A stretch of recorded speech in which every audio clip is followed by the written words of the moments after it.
Meanwhile, it is 2nd and 9. Nice call. Cunningham, interception. Williams. And Williams gets to the 2-yard line. There's a flag down on the far side of the field. Matt, my question would be, why did he bring it back to this side of the field after he got it? I think he saw that official who made the bad call last play, and he just wanted to run into him. I mean, it looked like he could have gone right down the sideline with a better chance to score. Yeah, let me go back a little bit. I like that call of play action down there. I didn't like the throw. Penalty is against the Cardinals, but they retain possession, and they have a first down. And when you talk about Aeneas Williams, everybody, opposing coaches and his own coaches, say this is a classy corner, but right now he's just been snake bit. Looks like he just bit the snake right there. It was intended for Barnett. I'm just not sure why Williams took it all the way over here. Right there, see? He didn't like the bad call, so he went and got him. He was defending his fellow defender Lorenzo Lynch, evidently, with the referee Gary Lane. The penalty occurred after the interception, and they're huddling on that on the far side. The officials are. Let's see where they spot the ball for the Cardinals. Williams returned it to the 3-yard line. On the 3-yard line. Yeah, you got to put him down in your tackle charts today. Tackled by Bob Boylston. Bob Boylston. Tackle chart, you know, pick up the stats afterward. You're going to say, you know, no assists. But, you know, first hit, Bob Boylston. Bob Boylston, after further discussion with the referee, has picked up the flag. So it's first down at the 3-yard line for the Cardinals, down 7-0. That graphic says it all right. You've got to score when you have the opportunity to score, especially after a turnover.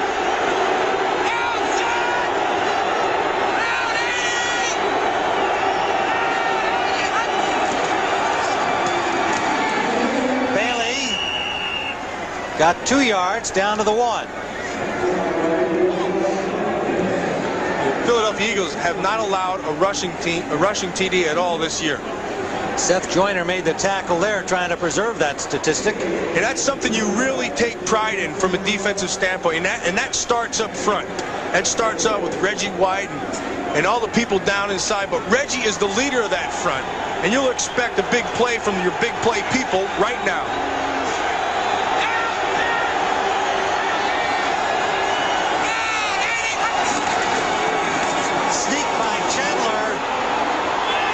No sign yet. The ball came loose. Yeah, somebody pulled it out of their hands. I don't think. And it is going to be Eagles' ball. I got to see this. Chandler stuck the ball out. Like he wanted to get over the goal line. Somebody just yanked it out of his hand. Well, it's Mike Pitts who came up with it. Number 74. Whether he stole it or fell on it afterwards, hard to see in that pileup. Well, that's incredible. A quarterback sneak turns into a fumble.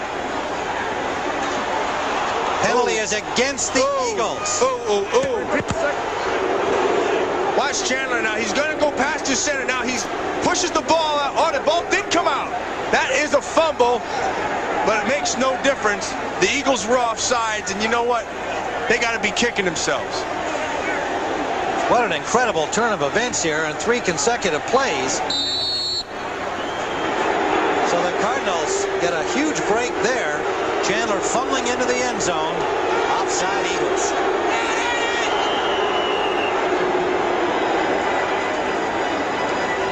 Timeout called by the Eagles. We can't get that call. By the Eagles. Why would they call timeout? So they didn't like something in there, either that or they wanted to make a point, but you don't make a point after the call's made. Well, and some discussion going on back there between Rich Miano and the referee, Gary Lane. That's the second timeout taken by the Eagles this half. 2:50 still to play in the first half. And a 7-0 Philadelphia lead. And now they're saying it was timeout Phoenix. Well, the referee definitely pointed to Philadelphia. Well, I thought it was timeout Phoenix because there's no way that Philly should be calling a timeout down here.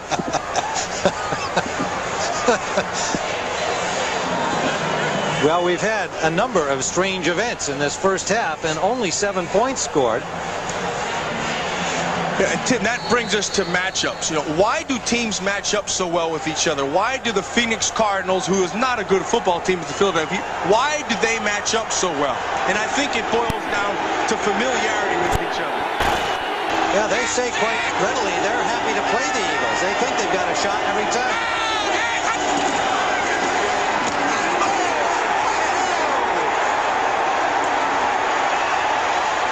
What a shot! Mike Golick and Byron Evans.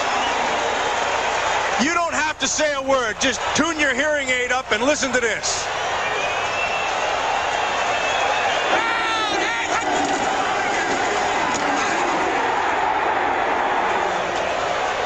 That is a major ouch. I'm going to tell you what, if that doesn't get you wanting to play football, nothing will. Now the Eagles got to feed off of that hit right here. Third down.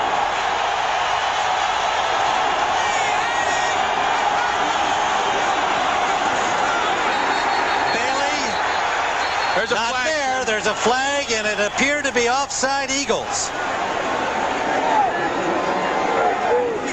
Bailey, meanwhile, did not get there. The Eagles putting up quite a fight at the goal line, but 2 penalties down here and a timeout. This is the sloppiest goal line stand I've ever seen, and maybe one of the more exciting ones.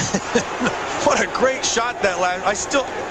I'm still feeling it up here, Tim. Did you say that shot would want to make you play football? Did I hear you correctly? No question. Hey, if you don't want to get in there and put your helmet and pads on and get out there and smack somebody after seeing that, then you're not a defensive player. Man, let me explain something to you. Most of our people looking in don't feel the same way you do about that. In fact, probably contrarily. We'll be back to Veterans Stadium in a moment.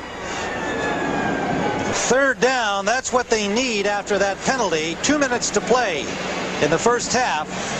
2 more shots for the Cardinals to try and tie it up.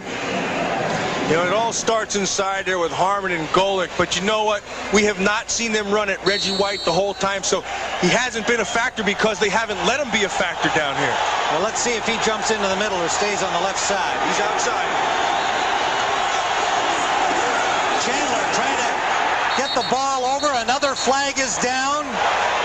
Chandler did not get there again. That was one of the most pathetic quarterback sneaks I have ever seen. And again, a penalty, the third in this series against the Eagles. William Thomas is called right here, and he's not happy about it, but he shouldn't be. He should be mad at himself. How can you be offside in a situation like this? You hold your water, and you make the play. Now, they expect a lot of big things out of William Thomas, but they don't expect that. 3 offsides calls. They've got nowhere to go on half the distance penalties now. The nose of the football is on the paint. It's unbelievable. If they get another one, there's nowhere to put it. Yeah.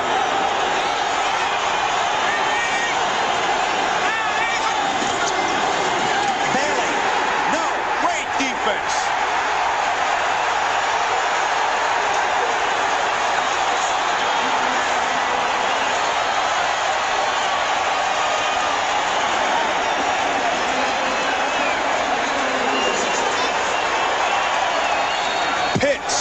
Harmon, Golick.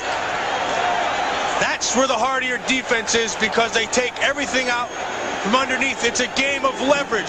Watch the defensive front just getting underneath them, pushing them back. See, they get the push coming over the top. Seth Joyner with a shot to the face. I'll tell you, you can't draw this up any better. Look, everybody's under pads.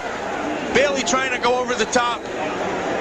Great defense. Now, Matt, again, we have to go back to the fact that they've got these small backs in there. Ivor Lee Brown, 265-pounder, injured reserve.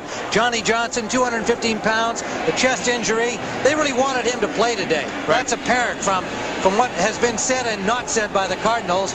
He says he's hurt, can't play. They said, okay, if you can't play, you can't play. But there's been a feeling that he ought to be out there. So here are these 2 little guys trying their best, but they needed a big guy here. Yeah, but you know what, Tim? It didn't matter. You know why? Because that play started or didn't start on the front line. Now they're going for it. Now this is